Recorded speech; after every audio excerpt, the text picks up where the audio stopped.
Coming up on 2 News, we have quite the musical treat this morning.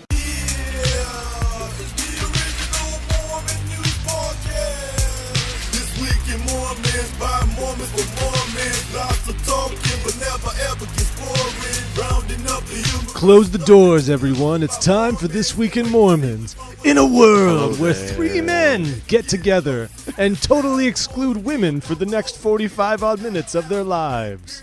It's a man club. It's a man club. It's a man club on Twim this week, everybody, but thank you for taking the time to join us on This Week in Mormons. We're grateful that you took the time to do so. Hang out with us at thisweekinmormons.com and send us an email if you hate this or love this at contact@thisweekinmormons.com. We are so grateful that you're here. Yeah. We speak only in testimony verbiage. We're grateful for the moisture and for you. Thank you for being here. Did it rain there? Is that why you're grateful for moisture? Yeah, it did. It's sort of snow-sleeted. But we're joined this week by the very Tanner Christensen. I am very Tanner Christensen. You're right. Yeah, no, you are absolute. I am the most Tanner Christensen you can get. Now, before we get to know Tanner, let's set this up. Why is Tanner here? What makes Tanner better than the average Mormon? Please sell him to our audience, but in a non-trafficking sort of way. Yeah. Well, so Tanner's he's a funny guy. I like being around him. He makes me feel better about myself. He's really good. He had a band called Prospect Molly a while ago. I watched him live on KSL Morning at some point in the previous, 8 years. And I woke up early for that. I cannot believe that this is my lead off. This is. And now the reason why I'm not done yet. I keep going. But also he is an editor or like a post-production guru guy on many churchy films, faith promoting films, and other maybe more professional projects that are, well, I don't know if you can get more professional than like being in theaters. That's very accomplished.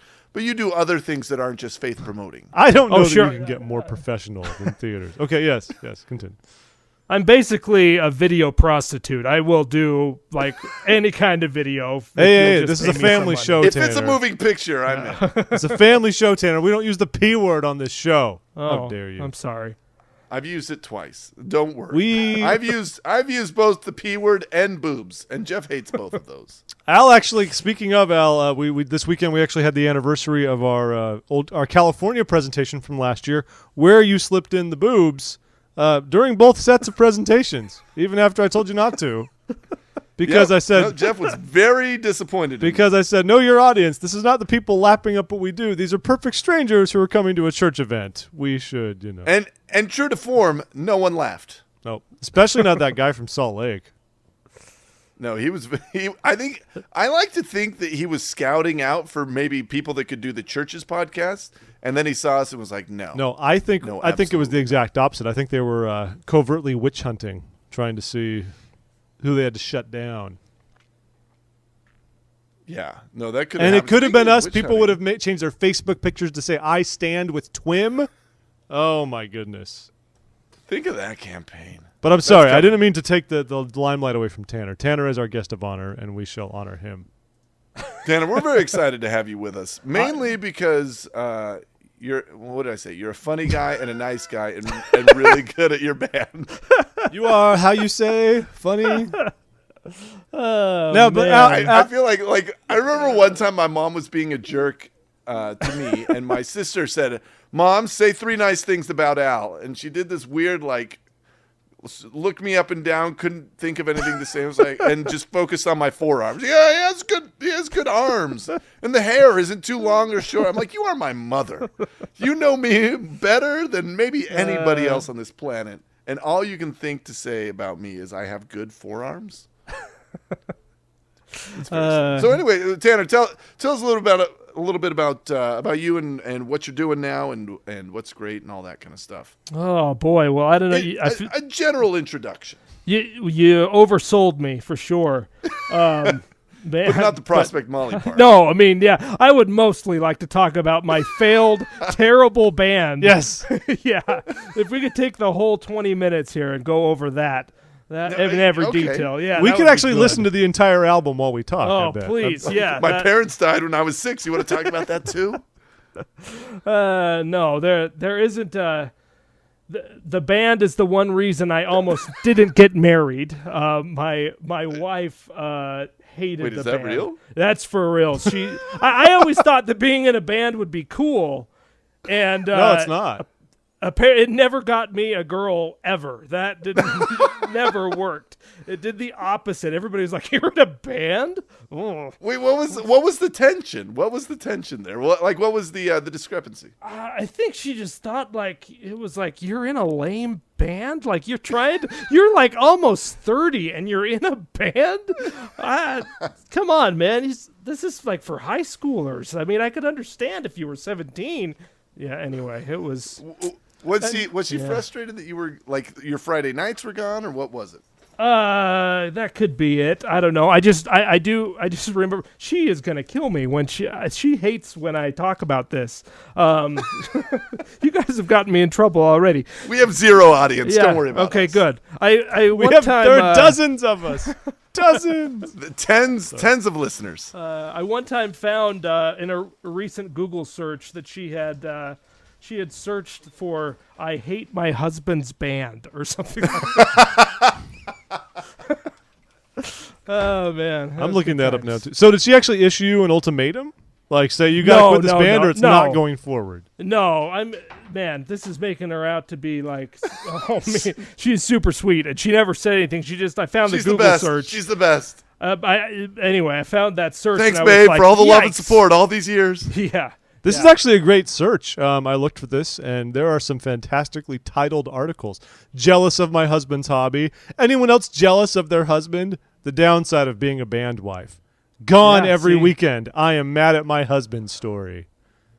Yeah, I think she found some support there on the internet. That's good. That was the 4 of it. She's Lady Vixen 66. That's her. This was MySpace, though. Okay, MySpace. so beyond the band. Well, Jeff, you were in. I mean, you guys are practically brothers. You were both in failed bands. Well, Tanner's and you're both available on Spotify now. Yeah, they are. Tanner's appears to be a little more lighter. Acoustic guitars exist, for example, in the recordings. It seems 2 years later, They do. Was very much, guys. Let's get out the Gibsons and let's rock. That is what we chose to do, and we rocked hard, channeling the greatest of Phoenix TX and Sum 41 or Saves the Day, Weezer, whatever you wanted at the time. It was terrible. But I was younger, though, so I had an excuse. I did this all before my mission. I think if I tried to You went later on the mission, though. I mean, you got a lot of play out of that. I do think if I tried to be in a band now, there would be plenty of pushback from my wife because she hates the band She hates that I was in the band I was in, and we never even knew each other. There was no overlap. Retroactively hates you for that. Look, it's not the best music. I mean, it's fine for what it was, but you listen to it and you're like, yep, that was 2000. Yep, that's what happened back then. Good times. That's funny. I'm gonna go listen to the Mighty Boss Stones now and try to cleanse. That's right. It's better than me because my bright idea as a teenager was I needed to play an instrument. When you're homeschooled and the mandate comes from your mother, you try and like spite her by picking dumb instruments. Whereas if you're in school and you have peer pressure, you would never. Did you learn the bassoon? No, I picked up the bagpipes, which blowing into a goat bladder never once drew women to anyone. But in my mind, I was like, yeah, you get that power ballad of praise to the man going, and the women would flock to me. It did not work. Yeah, did not work. Well, we have all commiserated here, gentlemen. This has been. I feel like we've just aired all of our dirty laundry. It's been a cathartic experience for everybody. I'm very, very grateful to have been here. Music sucks, and we're all lucky to have women in our lives. That's music does not suck. I would, Tanner. Our music. Tanner, if sucks. I move to Utah at some point, we are going to start some kind of a thing. I think we should be an electronic duo. Personally, I think that's more the future. An Animal Collective spinoff, something like that, or we'll kind of bring back the sound of Prodigy. They were supposed to be the next big thing, so I want to have some programming, some synths. I still got all the equipment set up in my basement. We throw on some spandex, and I think we're gonna put on a good show. I think, Al can guest vocal. It'll be awesome. Our first ever Dude, twin that would be hangout. the twin gathering. Our first ever twin All right, gathering. That should be a everybody meet at performance. Tanner's house. Everyone meet at Tanner's basement. Nothing bad could happen with this. We can't tell Carly. Yeah, Shh. yeah. Oh, We can't. Guys, don't She- knock on the door. Park down the street. now She Al, can't now listen to this. Now, yeah. now you Yeah. two guys, were you guys mission companions, or you just knew each other on the mission, or what? I mean, there's a connection there, right? Aside from professional wonder. Yeah, Tanner served in our same area in Voskresenski or Troishna, and he had he was with a companion that was out just a little bit younger than him, and they were he was a prodigy at the time. I mean, you used to be very smart if you remember. I know, and then I just crashed and burned after. Yeah. Oh man, I was such a disappointment to everyone. It was. We were really gunning for the next assistant, Yeah, and I yeah. saw this potential. I said, I'm hitching my wagon to this train and riding this all the way to the top. Yeah, biggest And, mistake you ever made. No, you went nowhere. Yeah. Absolutely. Absolutely. And so did I. I mean, I capped out as district leader somewhere farthest away from the mission president you could find. Al, you were never more than a district leader. No, never. That's Never pathetic. once. Yeah. Well, okay. All right. But at the time, I actually love this story because I remember riding home when I first got to my district on this mission. I remember riding home and I was like, Mom, I think I may have been called to this mission because I can laugh and I'm going to make people laugh. That's going to be my job. I can't speak the language and no one is joining the church because of me, but I'm going to cheer these guys up and they're going to go do great work. And and in my darkest moments trying to forge ahead in that, Tanner showed up and we had a great time. We did. It was a good. Yeah, had a good time in some pretty dark days over there. Dude, it gets dark so early, and it's like this ice town. It snows and freezes, and no one clears the paths. You just have cattle paths instead of sidewalks. Yeah. Yeah. It's a dark. I hear it is you, a dark man. It's place. like wearing short sleeve shirts in December. It's like the worst. Oh, you were in the beach coastal towns of Spain. Terrible. That's right. Just like walking around, and you're Anyway, like, why is so- it so sunny here? Never stop, just the sun everywhere. Would you ladies please put on a shirt, huh? Well, that's exciting. So anyway, Tanner, we've interrupted your introduction. As you were saying, Well, other than the band, that I don't do anymore. Royalties, though. Royalties. Yo, yeah, man. That have you made any money off of Spotify? we make about $10 every Year. 6 months from iTunes, Spotify, and somebody out there And you still split using that between 4 of you. Yeah, 3 of us. Yeah. So it's really nice. Yeah, we're really proud of it. Good. These 2 double cheeseburgers for the dollar menu, babe. That's the band still paying off. Yeah, yeah. Did I hear you, why man? My wife. I made 11 cents on Spotify yesterday. It was a big day for me. Hey, good for Loved you. That's like 12 plays. Loved it. Yeah, no. So when I'm not, talking about this failed band, I do movie stuff. I just have finished. I've just finished editing 2 films. One was Don Verdean. It was a film by Jared Hess, who did Napoleon Dynamite, Yes. and that just premiered at a Sundance just a few weeks ago, and was bought by Lionsgate. Will be coming out later this year. Is it going to be And good? then, Because Gentlemen Broncos. Were you involved in Gentlemen Broncos? Did you do it? I was. No, this was my first time. I've Good, worked with because it wasn't very Jared good. a few times. It is maybe not a film that everyone got. That's for sure. Yeah. Like if you would have told me It was a more intelligent comedy than our audience was ready for. We just weren't ready for the Broncos. But but no, this film is maybe a little more mainstream. It stars some Sam Rockwell and Jermaine Clement, who were actually in Broncos. Yeah, are yeah, back. What? Jermaine? And, one Jermaine, of the Concords. Gotta love that. as well as Danny McBride and Will Forte, who are some bigger names too, and Sure. Amy Ryan. Holly Flax. Oh, that's right. great. That is right. So anyway, it's a super fun movie. It was awesome to work on it. I played up at Sundance, premiered, and the audience loved it. Some of the critics blasted us, but the Utah critics, man, they were glowing about it. And So how does that work as like because you do the post production, you're like the guru. Are you the editor? Are you dark basically room. the editor in post, or what's your role? I did the editing and the visual effects on that film. And so do they let you come and hang out with them, or are they like, oh yeah, and then there's this guy? I did. This was a unique film in that I was on set editing while they were shooting, and actually like not just in a trailer, but actually on set with a feed coming into my laptop, and we were like cutting right as they shot it. It was Interesting. yeah, it was kind of a unique way to work on it. It was because Jared has a super condensed schedule because he's also working on another film. So he had no that comes money. out later That's what this you're year.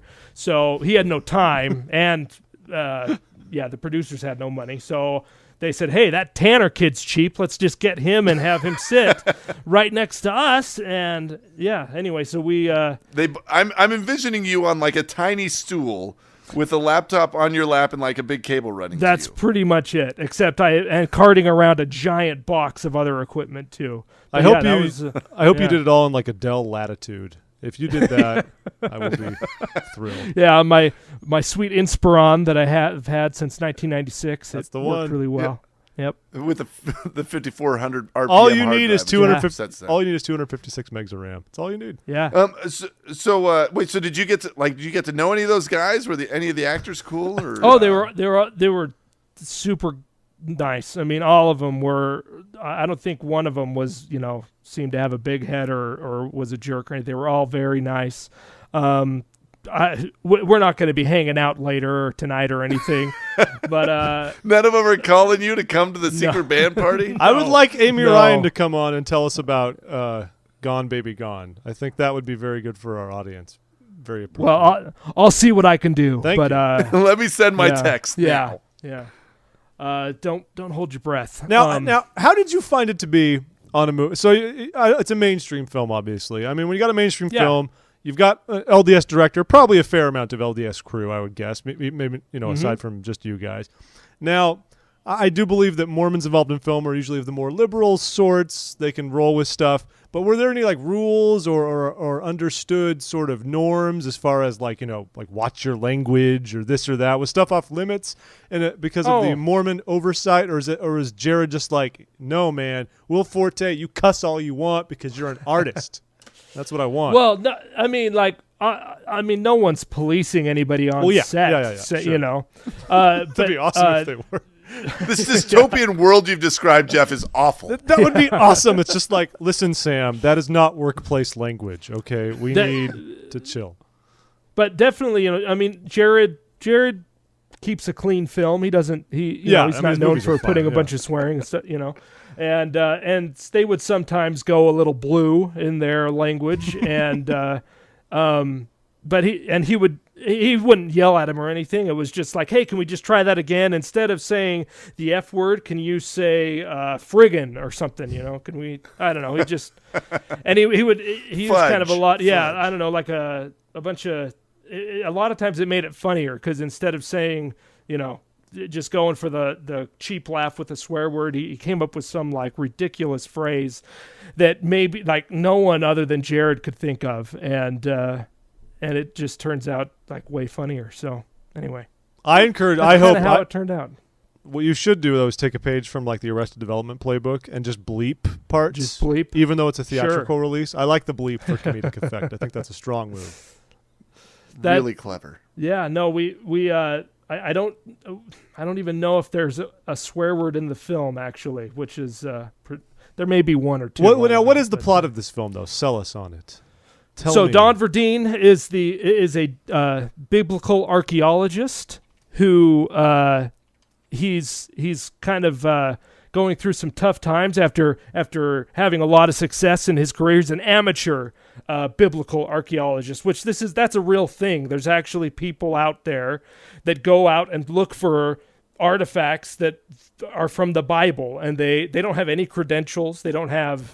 You mean like all the Mormon tours that take you to Mexico? For example. Exactly. Like they go out and they try to be Indiana Jones and find these things, and they find stuff, and they're like, "Look, this is the jawbone of an ass," and it's like all just kind of. I want this funny to be world. a Nicolas Cage movie. Lost Bees! National Treasure Part 3. International Treasure. Yeah, so International. that would have been Al. that would have been a good movie. But yeah, so it's about this guy that's kind of a Indiana Jones of the Bible, and So Indiana Jones then, he gets hired by because Raiders of the Lost Ark. I feel Indiana Jones. That's okay. true. That's true. He gets Stop it, hired. Jeff. He gets hired by a local pastor to go find some artifacts, and he can't do it. He can't find what he's looking for, so he just starts making it up, and things unravel very quickly for him. Mayhem ensues. And hilarity ensues. That's kind of the deal there. So Cool. Well, that's great. yeah, so Cool. that was that film, and then I'm also working on a film called The Cokeville Miracle, which actually premieres this week at the LDS Film Festival. And Will then you be we'll on a panel schedule or for Where's the LDS? We talked about this last week. there'll be a Q&A after the film. It's this Saturday at I think 7:30 in Provo at the Sarah Theater. And it's and then the movie will be released theatrically probably I think it's June 5th is the date. Oh, sweet. So- Cool. So we kind of poked at it a little bit last week on the show, but can you give us a rundown? Well, because the way the synopsis read on the Cokeville Miracle was it's like an angry teacher man traps students in a room for a month and like yells at them, and I felt like that was a little bit close to like my year in Valiance or as a CTR in primary. Very familiar imagery. But you say it was a little darker than that. That's a bad synopsis. We got to rewrite that. Whoever wrote that one, they're in trouble. Yeah, no, this is it's a film of this is an actual event that happened in 1986. A madman and his wife took over an elementary school in Cokeville, Wyoming. They held the entire school hostage in a room with a bomb, and the bomb ended up going off, but the miraculous thing about it was, while there were injuries, no one was killed in the event except for this madman and his wife. I feel like that's what I just said. Is yours different? It was close. Yeah, I think some prepositions were different, but yeah, that was pretty close. All in all. Yeah. Wait, so this is a true story? I've never heard of this experience. Is this it's commonly known tale in Cokeville? If you're from Cokeville, absolutely. Everybody knows about that. This was kind of before the 24-hour news cycle, and it was one of the first school hostage situation kind of things. It isn't the most well-known event, but it did happen, and there's like the film is really about all of the miracles that happened during that event that kept all these children and the faculty and other people in the room safe. And are the miracles? Is that the LDS angle, or what makes this LDS Film Festival related? So it's a faith-based. It's a non-denominational film. Many of the people. That's not LDS, Tanner. If it's non-denominational, it's not the non-denominational film festival. It's the LDS Film Festival. That's true. That's in Tribeca. Is this why you had to screen it? Is this why you had to screen it out of contention? Because right, yeah, okay. Yeah. It's definitely appropriate for the LDS Film Festival. A lot of the people in Cokeville are LDS. It's a very LDS town. However, the story is so applicable to anyone that has faith in God that we didn't feel like it should be limited to a Mormon story. And so it's as non-denominational as we could get it. So it's kind of like Saints and Soldiers, where you like kind of figure out the guy's a Mormon, but nobody ever says he's a Mormon. That sort of thing. Yeah. I mean, that's the only reference really in there is that the primary children at one point, or the primary children. They're also called primary children. That's that's one reference. No, the children are in church at one point, and they sing a child's prayer. Okay. Which so that's about the only Mormon reference in there, and the only reason that's in there is because we couldn't find another song, a children's song about prayer. That was kind of the only one that's what does out that there. tell us about the way primary is being run? Yeah, I mean, there's we've got a lot about sitting reverently, not very many about really praying to God. Oh, yeah, so Plenty shut your face, kids, but not enough. Yeah, so it's sort of so you worked on this. You did what were some of the previous ones you did? You did 17 Miracles, right? We did 17 Miracles and Ephraim's Rescue. Good movies. Those did well. I've worked on other stuff. I've worked on like the Nitro Circus movie, which is a bunch of guys doing stunts, kind of like. It's the Lesser Jackie. Yes, I've seen. Yeah. Wait, wasn't that Ephraim's Rescue? Is that different? Those are two different films. Yeah, they get them confused a lot, though. I mean, yeah, deleted they both scenes. come racing in. So like what? I mean, was this a working on sort of the we'll call them faith-based films instead of Mormon films, Sure. just to differentiate from God's Army, because really God's Army is the only true Mormon film, in my opinion. What have you not and the Home Teachers, seen? maybe. The Home Teachers are the worst. Though Hey, whatever happened? Whatever happened to those guys? Hailstorm. The Home Teachers, Hailstorm. the Yeah, RM? what happened to Hailstorm? They just seem to kind of did they totally? Is there any dirt on Did that? Hailstorm fold, or are they just dormant? I haven't seen anything from Hailstorm. No, they're actually they were the production company on Don Verdean. I believe Interesting. Some of the same guys. They have a different name now. I don't know if they work under the Hailstorm name anymore. Because even they, I think once Kirby went in that Heineken commercial, they had to disband. That probably was because Kirby's the biggest source of their issues. Will Swenson doesn't cause any problems for the Mormon brand. Nobody would go see that film after Kirby went to Heineken. I still will watch the Singles Ward, even though I know Will Swenson is running around naked on Broadway, and I don't even care. I don't even care. All right. I say, bless you, Will Swenson. You're still a good man. So was that a deliberate move for you to work on these kind of films, or is it just sort of how it happened? Well, no, I mean I'm Utah based, so it kind of has found me a little bit more. I mean that's just kind of the opportunities that come up being here rather than moving to LA. Like Kirby, sure. And I mean, one of the main reasons I have ever had a chance or got into film is my dad, who is the director of a couple of those films that we've talked about, and so the times I get to work with him, he's focused on doing faith promoting stories. Those are the things that interest him. So.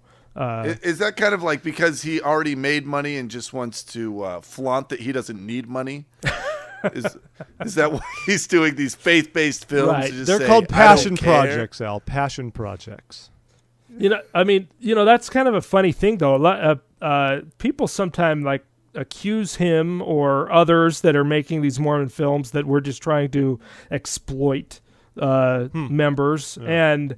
I mean, I know that's not true, at least with my dad's films. I can't say anything about the other films that I haven't worked on. When I wrote 17 Miracles on the tithing slip, did he get that donation? Oh, hey, we weren't supposed to talk about that. Thanks, guys. No, but, he as odd as this sounds, I mean, he really isn't in it to make money. He doesn't make movies to make money. He makes money to make movies. Like that's kind of what he wants to, if the film isn't successful, that may mean he can't make the next film. So if that makes any Now, sense. did you waive your fee for a % of the gross instead? Because that's really the way to do things, is my understanding. I'm basically an indentured servant on Okay. anything. Well, or my a dad- prostitute. It's my dad making yeah. me edit yeah, those. yeah. No, he If you want to go to Christmas parties, exactly. Yeah, he gets. editing. We get the family discount going pretty good. No, it all works out. Yeah, it's some of the funnest movies though I've worked on have been with him. So That's good. Now, do you guys yeah. know the smoots of the cinematic smoots, or no? like Reed Smoot. Yeah. Sure. Yeah. Is he Yeah. regarded as of the faith, or is he an apostate in your eyes? Continue. Reed. I have. wait, what's the backstory here? There's Jeff? no Who's back. Reed There's no Smoot? backstory. There's no backstory at all.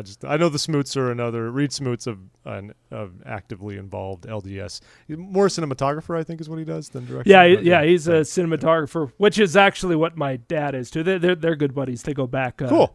quite a ways. So Cinematography is the dream. If I could go back and do it all over again, I would say I'm going to be an Oscar-winning cinematographer like Roger Deakins. That's my That's goal. right. Boom. I'm going to shoot Skyfall, and you're all going to deal with it. That's the dream. Yeah, you're already 30. It's not like you have 70 years left to do this, Jeff. Just give up now. Yeah. yeah, that's what my wife said about the band. Yeah.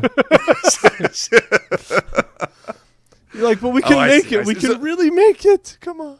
The other questions begging to be asked here is: Do you have any insight into what happened with the Book of Mormon movie? What insight are you looking for, Al? I just want to know how that happened. We're supposed to watch it all, by the way. We keep talking about that. Anyway. We were going to do a group viewing, but just haven't. Do got you around know to it. Gary Rogers? That's the first question. I don't know Gary Rogers Because Gary no. Rogers But- directed, produced, and wrote the film, which basically means he's only a couple steps away from Tommy Wiseau. He's pretty He much was also prop the master. same person. Okay. No, but if I did, I would be very careful to say anything bad about anything, just because the film industry in Utah is pretty small and they kind of talk. So I don't want to. I would never want to hurt somebody's feelings. Yeah, but you're a nicer man than Jeff and I. I will hurt the feelings. I don't think Gary Rogers is like a Thankfully, real. we don't live in Utah. Yeah, Is you, Gary you Rogers guys. even- We could. I don't you think guys Gary go Rogers is a nuts, film- yeah, he's not even a right. filmmaker, right? Wasn't he just a guy who wanted to get the movie done? So he said, "I'm going to write it, produce it, and direct it." I mean, he's not even in your circles. Don't even worry about it. This is like me Do you making have? a movie. Just out of curiosity, Tanner, are there any interesting stories that come or that you have out of at any of these, like of I don't know, either how they got done or while working on them, funny things or faith promoting things or anything that you could share on, just story wise, on any of that? Boy, I'm sure there are. I mean, on 17 miracles, is there an 18th miracle that no one's talking about? Oh, there. My dad actually gives firesides about that. That yes, and there totally are. He doesn't really share any funny things. A lot on some of these films, like 17 Miracles and Cokeville, are kind of serious. So they have. Well, but you've seen like the Breaking Bad bloopers on Sure, YouTube where sure. they just, and you're like, oh, what are they doing? Jesse Pinkman's gonna die soon, and he's Right. laughing. Right. No. That's what I'm expecting on 17 Miracles. Little Ephraim being rescued, just like. Yeah. No. We actually have pretty weak blooper reels on those. That, I don't think they made it to the DVD release. Oh man, That'd be awesome. That'd be so awesome. Yeah. that actually would. It's be a great very serious for a, set for these films. Okay, Sure. You've got to keep people in character, in the zone. Right. It's just usually they've been filming in winter and it's so freaking cold.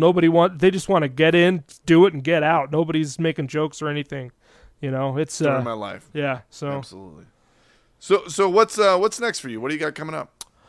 let's see. I'm probably going to be doing some visual effects for another faith-based film that's coming out. It's a LDS film. Cool. That's too descriptive. I feel like you painted a picture for me. Yeah, I know. Go out and see it, everybody. I may be doing something possibly for a film that is related somehow to I Jesus. haven't signed the contract yet or anything, so I Don't count the chickens before Yeah, they exactly. Well, Yeah, I yeah, think yeah. that this counts as signing your contract right here on the show. You have expressed, Is that you've enough of a clearly expressed reference? intent, and as far as I'm concerned, that is binding. You have two witnesses. Two witnesses right here. It's done. That's true. That's good enough for Jesus. It's good enough for that contract He needed lawyer. three. Oh man, that's funny. Anyway. Yeah. Well, And yeah, man, we're stoked to have you on. well, we That's, we like- did say Great that to be here. Yeah. TWIM listeners, by the way, if you want, you can have access to these films by when they're available for pre-order at Deseret Book. Yeah. You can pre-order them. Tweet out to us at The Real TWIM. Tweet, I heard it first on TWIM, and then you can go and pre-order. And then we will get you when a it's promo released. code that does not work, but we'll give you a promo code anyway. Type in TWIM loves me, and nothing will happen. Well, you'll actually get an angry automatic letter from Sherry Dew. That's what'll happen. That would be great. I wonder if I bet she would do a video for us. It was like, screw you, guys. Tanner, do you know Sherry? You got any pull there? We did, she's kind of our partner, I guess, on Yes! Cokeville, and Sherry 17 must years. be in the TWIM Nation. How do we do this? Text her. Well- Text her. we'll have to talk after the show. Tell her you have a band, dude. She'll totally That's come true. over. That is true. You Yeah. need to. That will get her. You need to get Prospect That was Molly a simpler carried at time. Deseret. I want to see those CDs on Deseret Book shelves. Maybe I could send her one of the like 400 I still have in the boxes in my basement. She just needs to hear your demo reel, Just bro. like right, distribution, yeah. man. That's all you need. Yeah, Oh, I like that's this. right. So Jeff, how have you been? I feel like Really, you're doing the you- how am I doing 40 minutes into the I'm show? just. I realized we haven't talked. Well, it's This is the okay. thing yet. When we have guests, we don't waste as much time going back and forth. I mean, are about you how well? we're I'm doing. well. All right, we don't have to waste any time. I just want to make sure you're okay. I'm well. It was great. I actually went to all 3 hours of church on Sunday because they didn't cancel our ward for the first time in 2 weeks, which was delightful. But then they canceled all the other wards in our stake because of ice. So it was kind of a reversal of last week. So it was great. You were the patsy. yeah, this time we were the ones who had to show up, and then all the other wards got. It wasn't even that bad, but whatever. So that's what happened, and yeah, I started a new job this week, so that's been fun. It's been good though. It's been fun. Oh, that is exciting. Yeah, it's been good. New. Unfortunately, it wasn't with me. I keep trying to coax you into Missouri. Hamilton just doesn't have the draw. No, you do it that at the used wrong to. time. You give me some lowball offer when I care, and then when I'm taken, you're like, hey, how about this other gig for all more money? I'm like, hey, I'm committed. I'm a committing kind of man. You know this. You're not, though. You started a job, left the job, started a job, left a job. Over the course of the last 5 years, you've been in at least 3 jobs. I would up that to about 7 or 8, gladly. Gladly. Generous. Anyway, no, I know I'm doing fine. New job's exciting. Good new opportunity. Good times all around.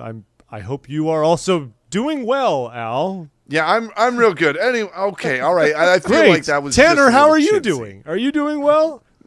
I'm doing really good. Yeah, This is I'm good. super, Yeah. Guys. This is great. We do have some. All right, we got Mormon stuff to talk well- about. All right, we're gonna jump right in here. Let's jump in. I think headlining the news this week, there was a gentleman that recreated church history using Legos. I mean, I feel like of all the things you need to know, if you hear nothing else this whole It's week, so awesome. this man recreated restoration moments. There's some great photos. You should go and see this. I just feel like you should. I particularly like the one of Stephen J. Van Wagenen. I believe my favorite is what I can only assume is Joseph Smith and Oliver Cowdery receiving the priesthood from John the Baptist. But John the Baptist is dressed like Liberace. It's awesome. He's got the Lego vest and that great coiffed hair. Man. Everything I've ever wanted. And then you go, I want to know where these Lego sets are. This is the future of Deseret Book. one of these looks like the Lone Absolutely. Ranger. I believe I see Johnny Depp in the Lone Ranger in this one film.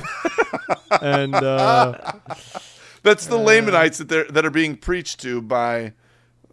It's either he picked some weird it's either scenes. A Dwight Schrute Look character. at this sarcophagi. He bothered to recreate the Wow, he's got some interesting. I'm sorry. Who is sarcophagus? Can you explain that term to me? Mummies, like mummies. The sarcophagi, Book of Abraham, all that stuff.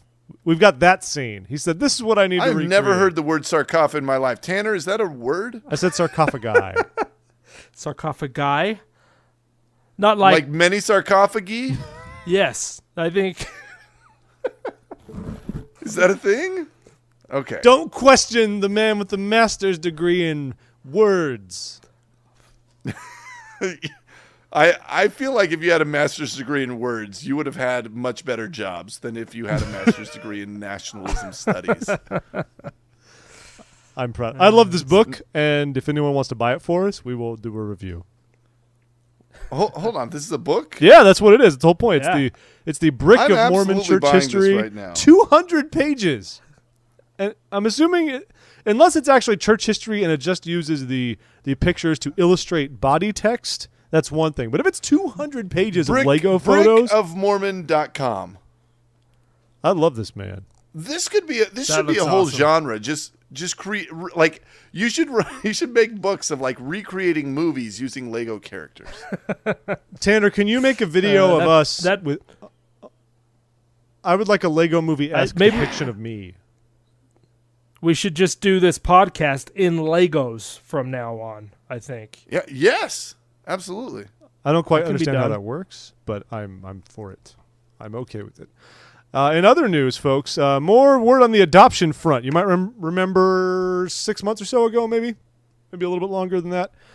We told you all that LDS Family Services was no longer going to be offering actual adoption services. They would be offering sort of a form of counseling to help you liaise with other agencies, but they were getting out of the adoption business directly. They spun this as like a better use of resources, and maybe it was, but in all honesty, this was probably the church trying to get ahead of the they didn't want to have the same thing that happened to Catholic charities happen to them as far as gay rights and stuff like that. That's my own opinion, but I think that makes sense. Wait, what happened with the Catholic charities? Well, they refused to do adoptions for gay couples, and then they were sued for it and told they couldn't do that. So then they stopped offering adoption services altogether. So I imagine the church might have just tried to get ahead of the game on that. I don't know that, but it makes sense to me.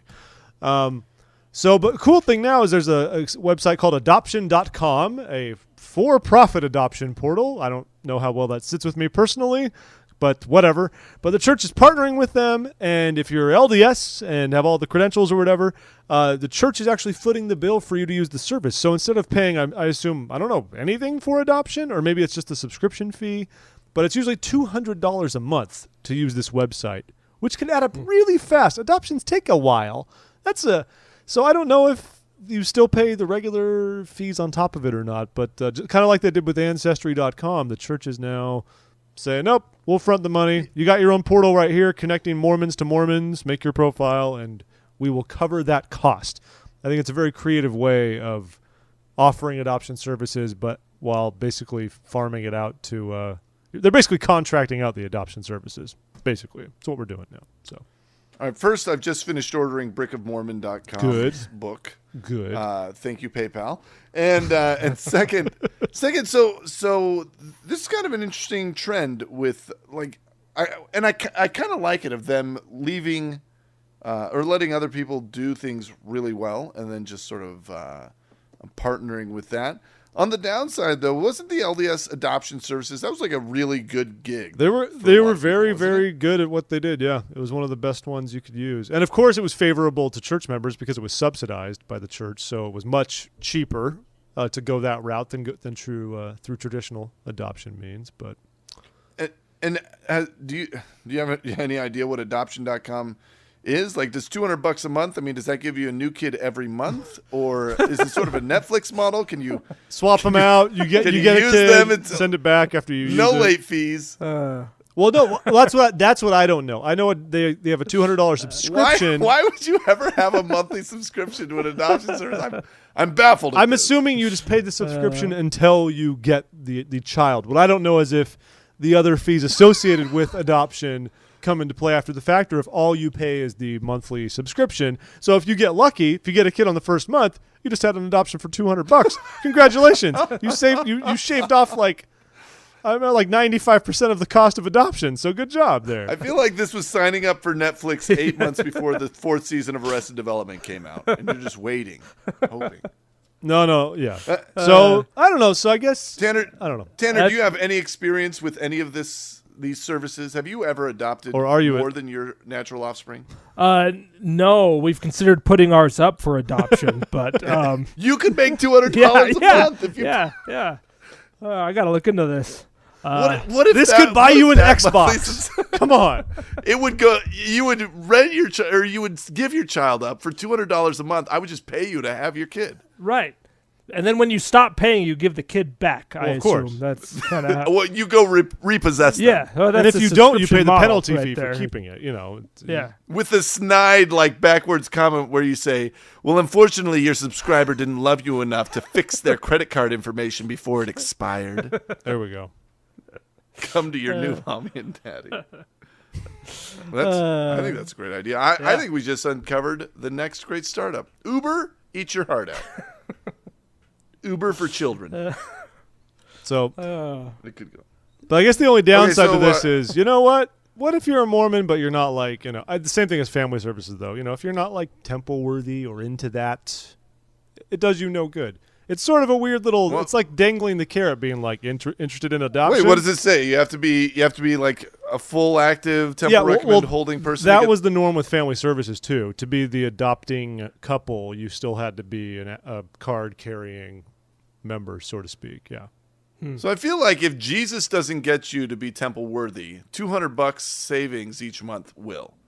It's sort of like offering the free frisbee after the temple for the singles ward. It's like if Saving Dead doesn't get you there, I hope frisbee will. Yeah.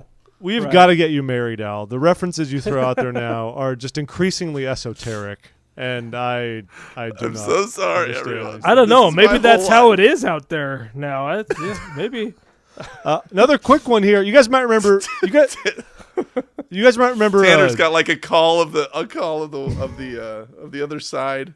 Don't be like them. So, Come to so me. you might remember Jean Stevens. If you remember 2 years ago now, coming up next month, she was the first woman to ever pray in General Conference. So Jean A. Stevens, she's been in the primary general presidency, and it was a big watershed moment. She prayed. Good, great. That was awesome, and everyone loved it. Do you remember this, Tanner? Was this a big thing outside of the TWIM universe?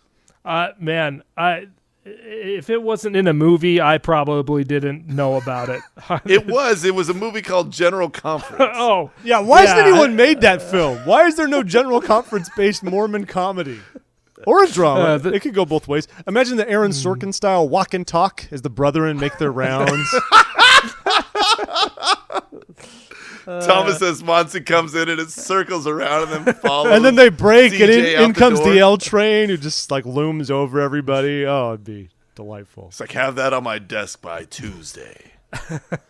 So anyway, she was the first one to pray. It was a great moment for all involved. But she is being released because her husband was called as the mission president of the London mission. And so can't have that working lady no mo. So she has to step down. And the funny thing is, of course, Peggy Fletcher Stack likes to mention this. Observers, as she calls them, observers. This is like observers in Vietnam or Ukraine. Observers wonder if the church might use this chance to diversify the general leadership by tapping women of color for a new presidency. Did she say women of color? Yes, she said women of color. That might happen. Can you say women of color? It's been said, and if Peggy says it, I assume it follows all appropriate rules and regulations. It's Peggy. She's never led any of us astray.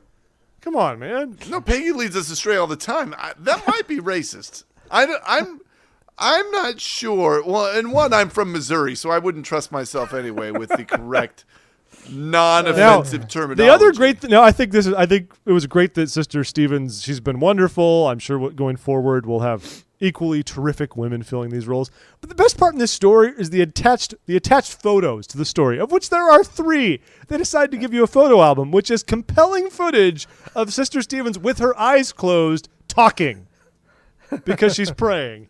So we've got 3 stills of her praying, and that is what gets included with the story for reasons beyond all understanding. But who am I to question the editors of the Trib? That was a historic prayer. So the reason this was a big prayer, it's the first time any woman had ever prayed in General Conference since we started keeping records. I like to think that there was a lot of women praying, and then we just ran out of women for a long time. Well, the war effort, sure, yeah. Found them again here about 2 years ago and put them back in the So running. we have ordained women was all misguided. It should have been called Finding Women. If Kate Kelly and Mitt had Romney was like, "I've got binders of them, here. Binders of them." Al, we are they're all right here. Al, we are offending. I'm offending people with my liberal bias. How dare you? You can't do this to me, or else our listeners will write tirades on the website about how much That's how fair. mean They I should. am to mittens. It's just not right. Let's see. Your turn. Let's see. What else needs to be talked about here? Oh, Everything. There was a secret BYU club This was great. that was. Oh, I love This was like 10 years ago, and I'm like 80% sure this is maybe not real. This reminds me of like in the MTC, we found a secret fake club in the they like wrote papers and stuffed them in the old nameplates. They called themselves the Sky Bombers, where you would climb up on the stalls of the toilet and try and poop from there. And so the rankings and keeping score was passed down generation to generation. So this is similar to that. They've hollowed out a book and hid it on the 5th floor of the Harold B. Lee Library. Yeah. With little things, and then they had a sort of not hide and go seek, but library tag game with running zones, sort of a Marauder's map of sorts before Harry Potter was even a thing. Of course. And this is all happened at BYU. There is a book out there with dollar store items hidden in it and a map that tells you how to play tag. Find it. I think it's. Did you you went to BYU, didn't you? I did, man. We have too much time on our hands down there. That's wow. Were you aware of any of this happening right under your nose, or were you a part of it and you're sworn to secrecy? Well, I'm just glad I didn't show up in the photos here on the website. Because I mean, honestly, I probably was in something like that down there. What else do you do down there? But no, I was not in this one. I'm sure I like that whatever my club exposed it was way lamer. Yeah. What would your club have been? The Life and Death Brigade, of course. Probably would have had something to do with my awesome band, I guess. I don't know, right? Like a Dead Poet Society, but with music. Yes. I see. I think I would have probably just hid like 30 of my CDs in one of the book just to like get them out of the house. Your wife will come back to you once these CDs are gone. You enlisted the help of 10 friends to hide them in the fifth floor library. This whole story, this whole thing reminds me. Actually, it reminds me of that 30 Rock episode when Tracy Jordan's on Larry King and he's telling the riddles about where he hides his treasure. It's pretty much along those same. You know what I'm talking about, Al. I see the grin on your face. If you're just joining us, Tracy Jordan is now giving us enigmatic clues about the location of a treasure. So this is pretty much the same thing. I would love to know where it is. Apparently it's real. One of our Google Plus followers reposted it, and one of the guys actually quoted in the article says, yep, I did that. That was me. And they hope that future generations... I don't know what's more interesting about that comment, that we have Google Plus followers, or that somebody confirmed the reality of this being out there. Yeah. The only thing I don't love about the story is at first it starts off and I feel like I'm reading about the skulls or something awesome like that. And then in the end it's like, we hope everyone has fun at BYU. Make college great, everybody. It devolves into that at the end. Well, and even the photo is like a destroyed Beatles photo or something. And they're like, yeah. Either way, I think it's pretty awesome and I want to find that book.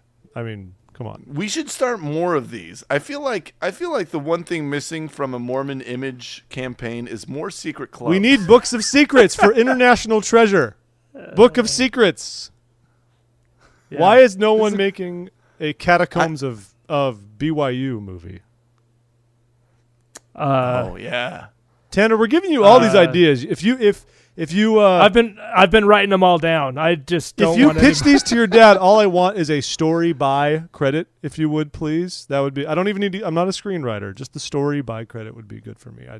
As long as you don't get a cut, that's fine with me. No, all I want to. I just want to be able to stand on the stage when we win the award for it at the Oscars, which I will protest because they're on the Sabbath. But I will have a seat as do filler. we all. Yeah, of course. Seat filler will go up for me. There are tunnels under BYU. Yeah, right? there are. There's stuff to connect some of the buildings that To subterranean. what? Where do they connect to? Temple Square, obviously. They go all the way. There's a They turns detour right at the to point of the mountain. Granite Mountain. Yeah, they detour at Granite Mountain. And It turns at the point of the mountain, then straight on till morning. and then they go. There are golf carts going up to 6 miles an hour all day I've long. heard they also connect to some of the temples on the way. Not Draper because it's too high elevation. They wanted to put an elevator, but it was too much. So Well, and who cares about Draper anyway? I do. Draper is such a weird town.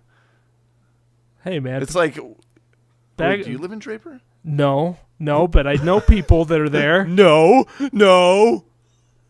I don't. Where do you live? Midvale. Oh, No. Co- I'm up. Cottonwood Heights. Oh no, you told us where you are. I forgot.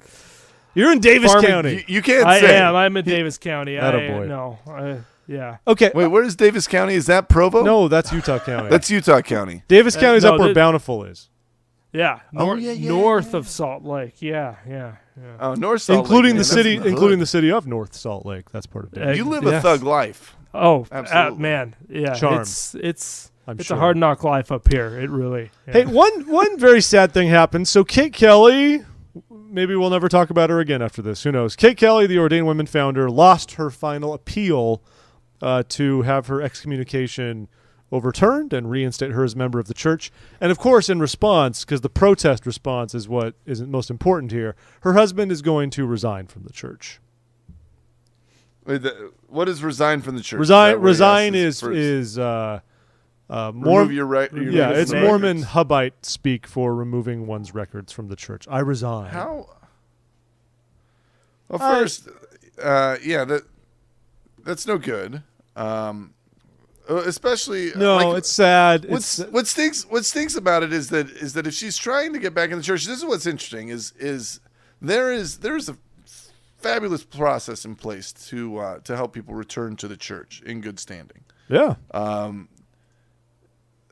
I like if this is the right place to be, I'm a little bit confused as to the strategy behind like the husband removing his name or sort of having this be the be all end all, right? Excommunication happens to enable like a return and sort of a humbling, a repentance process ensues and back you come. Is there, I mean,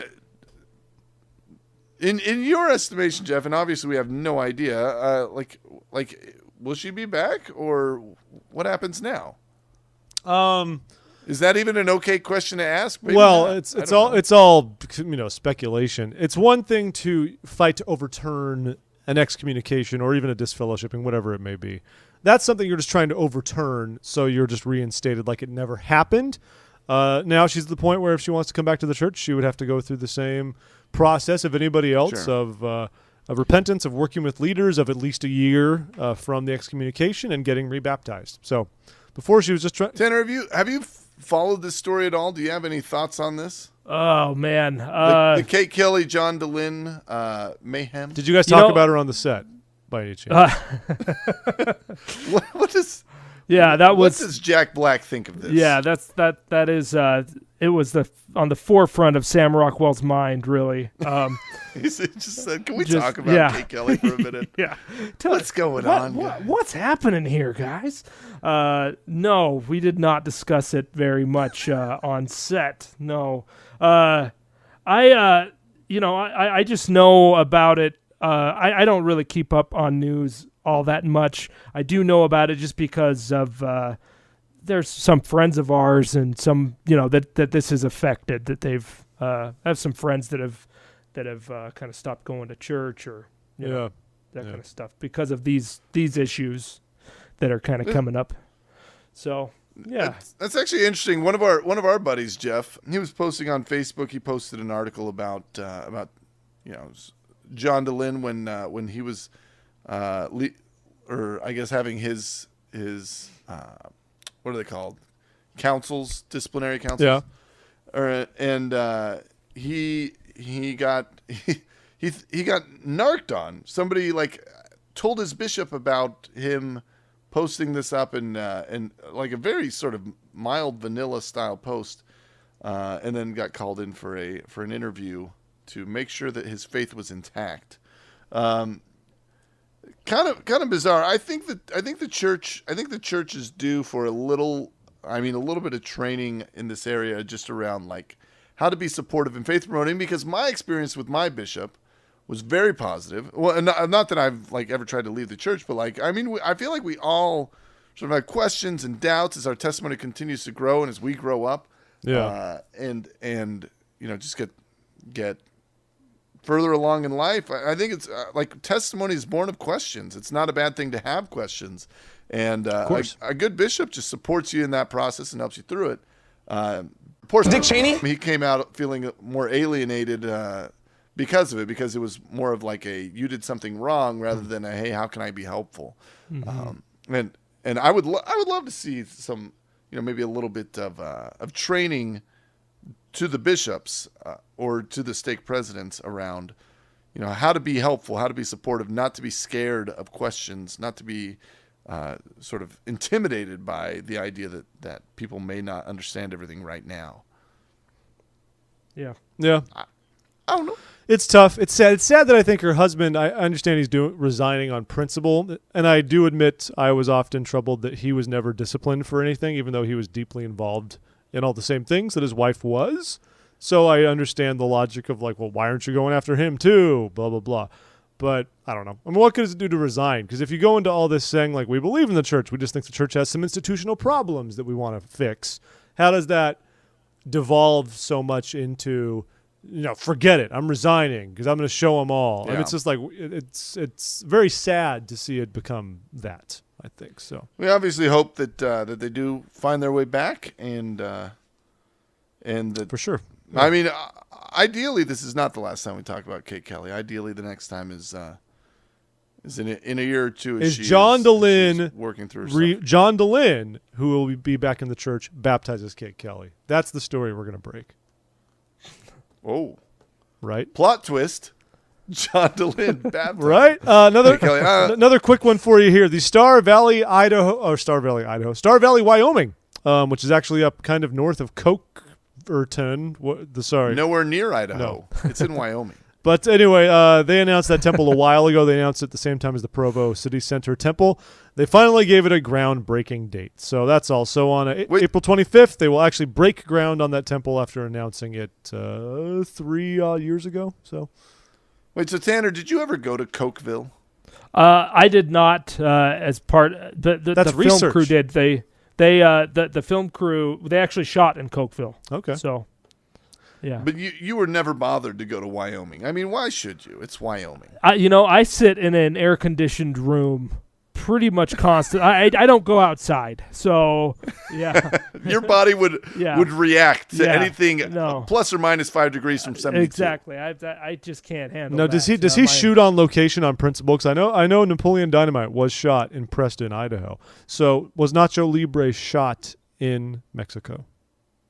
I believe Nacho These are different people. Yeah, these are different people. But no, wasn't Nacho Libre was Jared Hess, wasn't it? No, yes.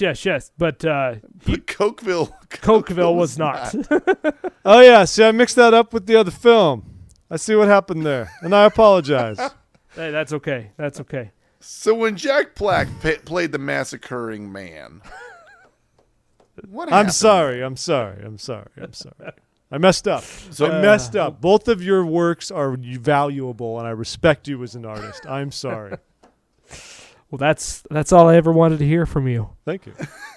we're even now, Yeah. bro. Al, give us some other quick ones before we. Yeah, let's see. go. Prince Atta, who is the son of the king in Tonga. Yeah, fourth in line to the throne. So no wonder he's which is- rebelling. I mean, he's as though he were the Secretary of Agriculture. He's basically So the Prince Prince- Hans of Tonga. He Yeah, got to get power so somehow. he got baptized over the weekend. You'll remember we talked about this about a year ago. He was going to get baptized, Yeah. and the king sent his bodyguards to stop him, and they did. And then he sent his prime minister to stop him, and they did. And they were focusing on like helping him wait a year. The king said he just wanted to be there. Yeah. He was very excited to actually go through with this, and then. As far as I can tell, this is still without the approval of the king, and he just said, "Fine." Well, yeah, because they doing it. sent he sent like his own guards or something to stop it from happening before. So I guess props to Prince Atta as well for hanging in there. He didn't get scared away and just say, oh, "Okay, maybe Mormonism's not for me." This guy's Yeah, good for him. This is very King Lamoni away, yeah. esque. And now the beauty is, Meet the Mormons is playing in Tonga, so he can show it, take his dad to see it, and bridges will be built. What? Yes, That it all comes together. Say, Dad, you know what we Wow. should go do? We should go watch a movie about a guy who coaches the Navy football team, and it'll inform our view about Mormons. This is what we need. It's everything we need. That could fix it. Did Tanner? Do you know any of the people that were working on the Meet the Mormons? Oh, sure. Yeah. What, Do you despise them? what was the strategy there? Was that from the beginning? Was that intended to go right to like Netflix? No, they started out it was intended to replace the Joseph Yeah. Smith film at the Legacy Theater. And as they got going, they just felt like they needed a wider audience for it, and they wanted to get it out there. The reason they did the theatrical release was not necessarily because they wanted it to go to theaters, but there are benefits to doing that when then you go to Netflix or you go to these other video on demand sites. If you've been theatrical, that's a big plus. Yeah. So Yeah, is there some sort of a lobbying period to get onto a Netflix or something like that? there is a process, and if you have grossed, over a certain amount in box office, you're kind of. I think you can kind of get whenever you want in line. Cool. So I see. So basically, our admission fees were like consecration to enable Meet the Mormons to be on Netflix. That's what I'm taking Yeah. from this. maybe so. Yes. And get a Okay. We spent But the yeah. money together as a people because non-members weren't paying to see this, let's be honest. We spent it as people to make it happen. Well, that's why bishops were reimbursing us for our tickets. Right? Bishops reimbursed It's you for true. tickets? I'm just kidding. I tell you what, I wish one of our films could be announced over the pulpit in sacrament meeting, and everybody could be told, you got to go. No. Gotta Remember, go see it too. they're told you don't have to go. We think you should go, but it's not a requirement. But you should really go. I don't think that's what they said in my will, man. It was like you need to go. This is a commandment. I feel like that was so awkward because we get stuff from the stake president as well. Like, we really encourage y'all to go this weekend. But then you got Elder Holland stumping. Like, it's not a commandment. Just don't stress. But, you should you should go. do Yeah. it. A couple other things to finish off here. Alex Bouye. I don't know if Tanner, have you ever met Alex? Do you know him? Did you shoot his video in the Winter I Wonderland? feel like you're the most famous guy we've ever met. I mean, everything is like, Oh, yeah. tell us who else you know. We actually my Yeah. band, my awesome band. This is a joke that has played out far longer than I thought. Yeah, it I know. I can't believe that I have spent like an hour talking about my freaking band. Gosh, pathetic. But we actually opened for Alex Boyer at one point. That was probably the highlight of our career and the low light of his career. So, Wait, where were you? What were you opening for? it was some kind of a fireside at it was like at a steak center or something in Ogden. Of all the places. And we we brought the energy down. Man, that crowd was about ready to go to sleep. And Alex Boyer was he had his work cut out for him, man, after us. And you were vamping. Yeah. We That's so funny. and weirdly, he never asked us back to open for him again. I don't know what Now he happened. with pretends that. like he doesn't even know who we are. Yeah, But it's sure. it's so weird. I don't even Big get it. time. I think you Fine. should shoot him an email because his stock has risen in recent years with a bunch of. That's true. You should send him, drop him a line, Yeah. say remember me. Maybe What's maybe we up, buddy? Yeah. maybe we could do a little something.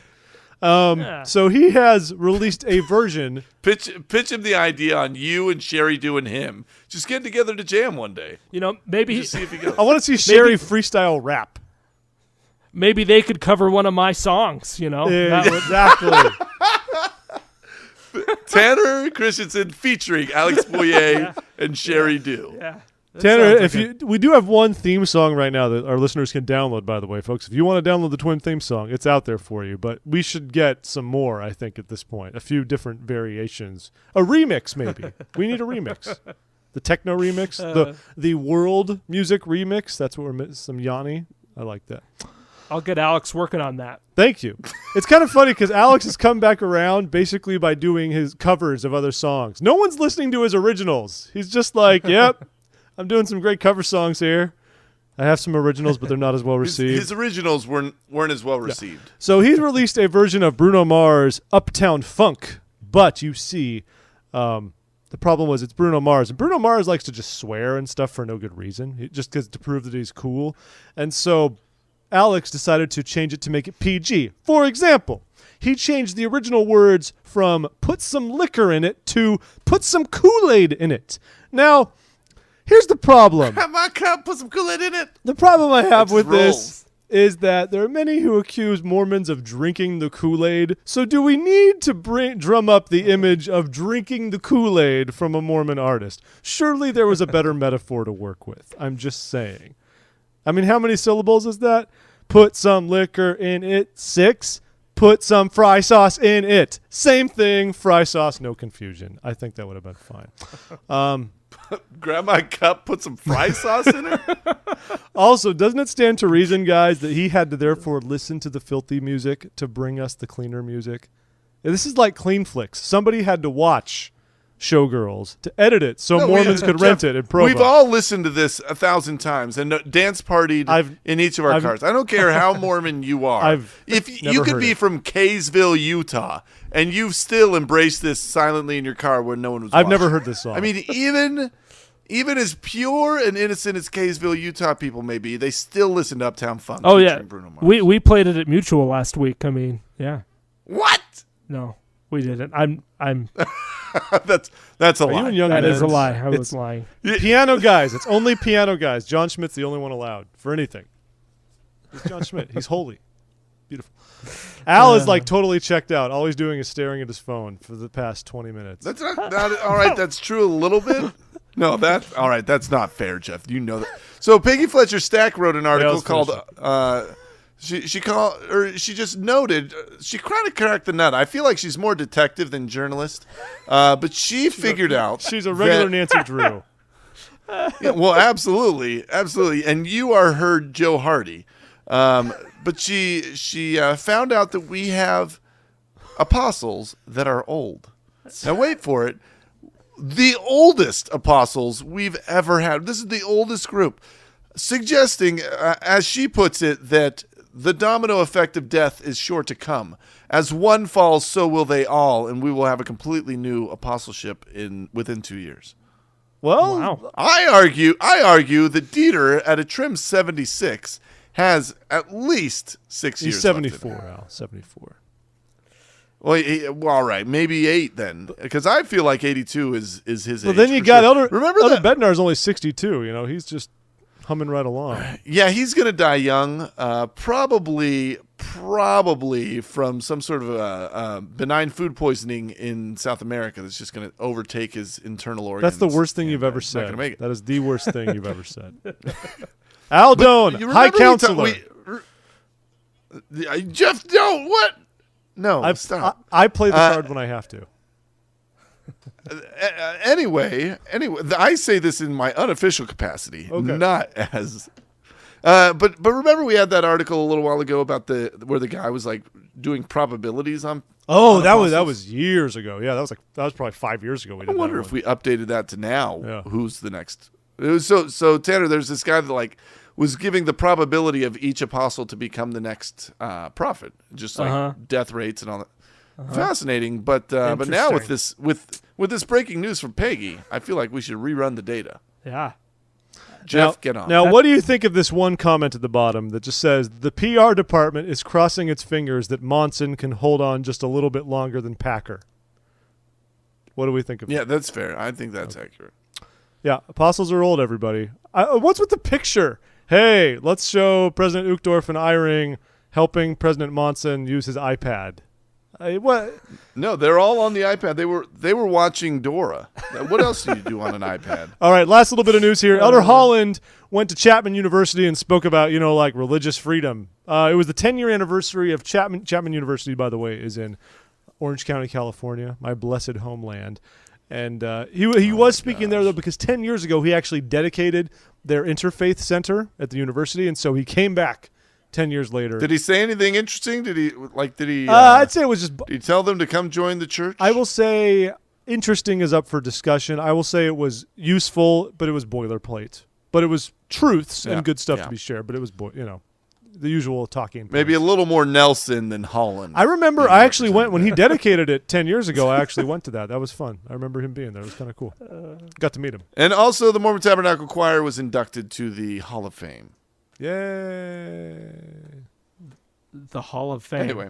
Yeah. All right, well, everybody, Cooperstown. you can reach us, contact at thisweekinmormons.com, and that is the spot where you can email us. Also, go to thisweekinmormons.com and leave a comment. And please join us on any and all medium of social, whatever. I don't know what that means. Social media, folks, Facebook, Twitter, Instagram, all that stuff. Please be with us. If you have not left a review on iTunes, we encourage you to do that. That'd be very kind of you. Tanner, do you have anything you need to? You've plugged stuff. Is there any? Where can people follow Yeah, you? people need to follow you. You got to build your brand. We're here to give you the bump. Oh boy, You're not going to do this pro don't- bono crap anymore. We're here so you get paid. I'd just be happy if people Don't talk to me. Don't follow me. would not look up my band, for one, and two, Which is called what would- again? I don't know. I don't remember. Poppies? Prospect Molly, spelled like the country, M-A-L-I. Prospect Muddy from Bamako. But yeah, if people are interested, our film, The Cokeville Miracle, has a Facebook page. You can go to that. I think it's Cokeville the movie as the that's the little. I really hope people don't look to that and think it's going to be a gripping cocaine drama, because it could be. No, that It could be. that they're going to be very disappointed if that's if that's what they think. Now, I'm here.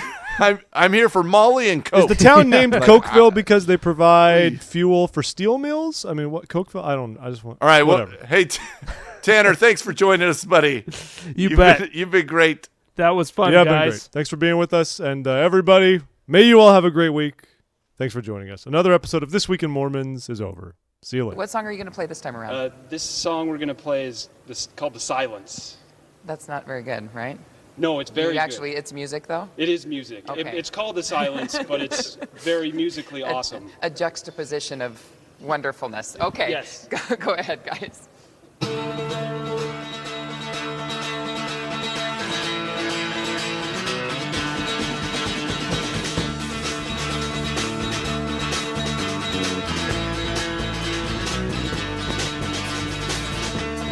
Washing all my steps down. I don't want you to notice that I am sure you felt the same before. And I should be more careful. The silence spoken for me. See, I had never meant to let you know.